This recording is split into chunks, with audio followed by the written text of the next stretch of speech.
સુરતના સલાબતપુરા અંજણા વિસ્તારમાં યુટ્યુબરની કરાયેલી ઘાતકી હત્યા મામલે પોલીસે 7 સગીર સહિત 9 હત્યારાઓને ઝડપી પાડ્યા હતા. તો ઘર પાસે બેસવા જેવી બાબતે થયેલા ઝઘડાની અદાવતમાં યુટ્યુબરની હત્યા કરાઈ હોવાનું સામે આવ્યું છે. સુરતમાં ગુનાખોરીનો ગ્રાફ રોજે રોજ વધી રહ્યો છે, ત્યારે સુરતના સલાબતપુરા વિસ્તારમાં આંજણા ખાતે યુટ્યુબરની ઘાતકી હત્યા કરાઈ હતી. યુટ્યુબર જુબેર ખાન પઠાણની ઘાતકી હત્યા મામલે સલાબતપુરા પોલીસે તપાસ હાથ ધરી 7 સગીર સહિત 9 હત્યારાઓને ઝડપી પાડ્યા હતા. હત્યામાં રેહાન અને 17 વર્ષના સગીર મુખ્ય સૂત્રધાર હતા. તો યુટ્યુબરના ઘર પાસે બેસી રહેતા સગીર સહિતનાઓને તેણે ટકોર કરી પોલીસમાં અરજી કરતા તેની અદાવતમાં હત્યા કરાઈ હોવાનું પોલીસ તપાસમાં સામે આવ્યું છે. હાલ તો સલાબતપુરા પોલીસે 7 સગીર સહિત રેહાન અને ફૈઝલ મળી 9 આરોપીઓની ધરપકડ કરી કાયદેસરની કાર્યવાહી હાથ ધરી હતી. સલાબતપુરા પોલીસ સ્ટેશન ખાતે 29/7/2024ના રોજ 1160/2024થી ભારતીય ન્યાય સંહિતાની કલમ 103(1), 54, 61 અને જીપી એક્ટ 135 મુજબ એક હત્યાનો ગુનો નોંધવામાં આવેલો છે.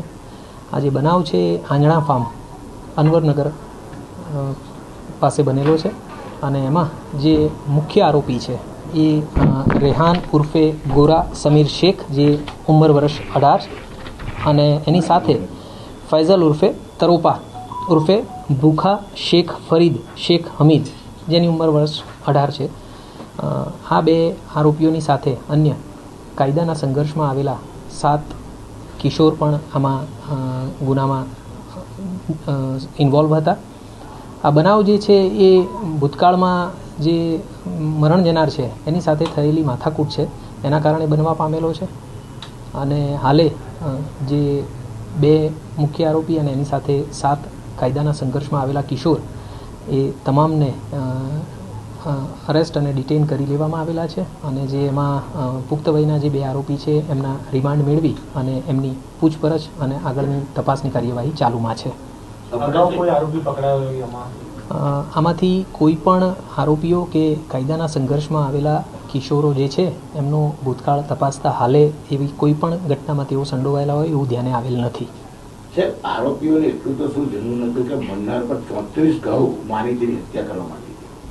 એકચ્યુઅલી અમારી જે પૂછપરછ છે એમાં અમારા ધ્યાનમાં એવું આવ્યું કે જે 8 મહિના પહેલાં મરણ જનાર અને આ જે આરોપી અને કાયદાના સંઘર્ષમાં આવેલા કિશોર છે એમની વચ્ચે માથાકૂટ થઈ હતી. કારણ કે આ જે કાયદાના સંઘર્ષમાં આવેલા કિશોરો અને આ જે આરોપીઓ છે એ મરણ જનારના ઘરની સામે બેસી રહેતા હતા.